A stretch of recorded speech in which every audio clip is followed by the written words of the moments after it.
تو آقا کریم علیہ الصلاۃ والسلام دیکھیں نا میرے بھائیوں کہ ہر جگہ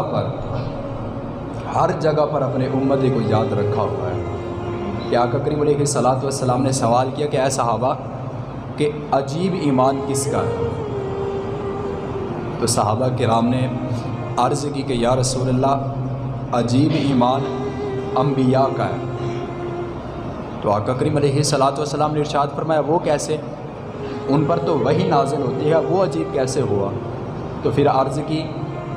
کہ یا رسول اللہ ملائکہ کا ایمان عجیب ہے۔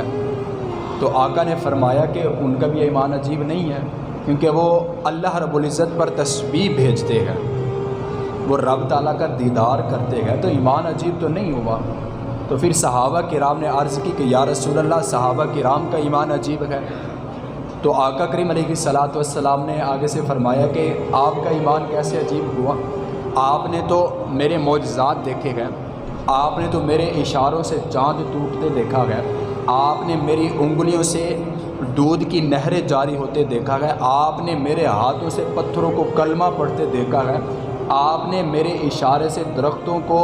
جڑوں سمیت زمین سے نکل کر چلتے دیکھا گیا، آپ نے تو بڑا کچھ دیکھا گیا، تو آپ کا ایمان کیسے عجیب ہوا؟ تو پھر صحابہ کرام نے عرض کی کہ یا رسول اللہ پھر آپ ہی بتلا دیجئے کہ ایمان کس کا عجیب ہے؟ تو آقا کریم علیہ الصلاۃ والسلام نے ارشاد فرمایا کہ ایمان ان کا عجیب ہے جو تمہارے بعد آئیں گے، مجھے دیکھا نہیں ہوگا لیکن بن دیکھے مجھ پر ایمان لے آئیں گے اور عشق کے بڑے بڑے دعوے کریں گے۔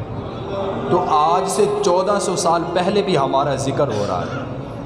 اور قیامت والے دن بھی آقا کریم علیہ الصلاۃ والسلام ہماری شفاعت کے لیے کھڑے ہوں گے۔ تو اتنا بڑی اللہ رب العزت نے ہمیں نعمت عطا فرمائی، اور آقا کریم علیہ الصلاۃ والسلام ہمارے ساتھ اتنا محبت فرما رہے ہو،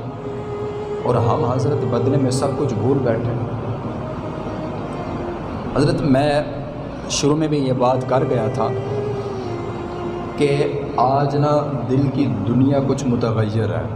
کیونکہ ربیع الاول آہستہ آہستہ ہم سے جدا ہو رہا ہے۔ تو جو محبوب چیز اگر جدا ہونے لگ جائے نا تو دل میں نا ایک اداسی سی پیدا ہو جاتی ہے، بندہ غمگین ہو جاتا ہے۔ تو حضرت دیکھیں کہ آقا کریم علیہ الصلاۃ والسلام نے ہر جگہ ہمیں یاد فرمایا، اور محفل میلاد آپ نے بڑی سنی ہے، آقا کریم علیہ الصلاۃ والسلام کی شان بھی آپ نے سنی ہے، لیکن یار کبھی عمل کیا اس پہ؟ آقا کریم علیہ الصلاۃ والسلام نے نا صحابہ کرام سے فرمایا کہ اے میرے صحابہ اگر تم چاہتے ہو کہ تمہارا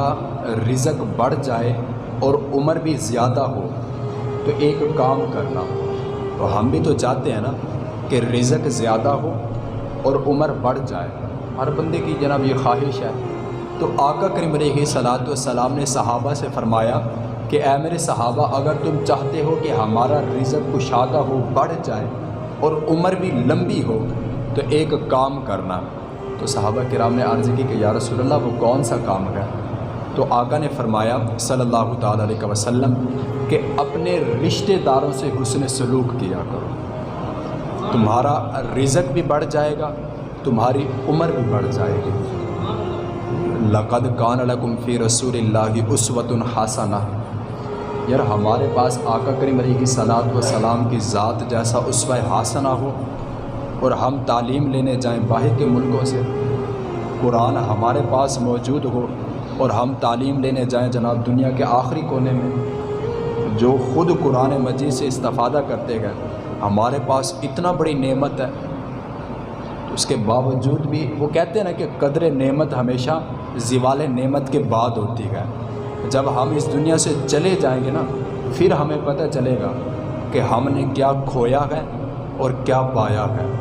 تو صاحب یہ زندگی جن کے صدقے سے ہمیں ملی ہے، اگر ہم ان کے نام کر دینا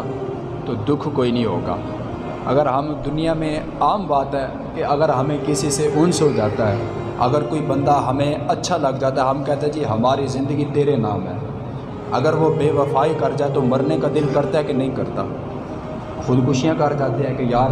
میں نے تو سب کچھ اس کے نام لگایا تھا اور یہ میرے ساتھ دغا کر گیا ہے، تو یہ جان جن کی ہے اگر ان کے نام لگا دینا تو وہ کبھی بے وفائی نہیں ہوگی، اور کبھی بھی کوئی مسلمان جان دینے کے بات نہیں کرے گا، بلکہ دل میں یہ خواہش کرے گا کہ ایک جان کیا، ہزاروں جان کیا، لاکھوں کروڑوں بے حساب جانے کو ایک ایک کر کے آقا کی حرمت پر قربان کرتا جاؤں میں۔ تو صاحب آقا کریم علیہ الصلاۃ والسلام نے ہر جگہ ہمیں یاد رکھا ہوا ہے، اور آج آقا کریم علیہ الصلاۃ والسلام کا امتی ہو اور 5 وقت کی نماز بھی نہ دے سکتا ہو، آقا کریم علیہ الصلاۃ والسلام کا امتی ہو تو اپنے ساتھ والے بہن بھائیوں کا خیال بھی نہ رکھ سکتا ہو، آقا کریم علیہ الصلاۃ والسلام کا امتی ہو، عشق کرتا ہو، درود بھیجتا ہو، محفلیں کرواتا ہو، لیکن اپنا ظاہری حلیہ نہ تبدیل کر سکتا ہو، یہ تو پھر حضرت حیرت میں ڈالنے والی بات کہ وہاں سے اتنا عطائے اور ادھر سے اتنا جفائے کے ان گنت، لیکن پھر بھی آقا کریم علیہ الصلاۃ والسلام قیامت والے دن جب سارے انبیاء، سارے رسول یہ فرمائیں گے کہ کسی اور در پہ جاؤ، تب آقا کریم علیہ الصلاۃ والسلام ارشاد فرمائیں گے میرے پاس اور سب کے لیے میں ہوں، سب کی شفاعت میں کروں گا، اور آپ علیہ الصلاۃ والسلام سجدے میں سر رکھیں گے تب تک نہیں اٹھائیں گے جب تک آپ کی امت کے تمام گنہگار بخشے نہیں جائیں گے۔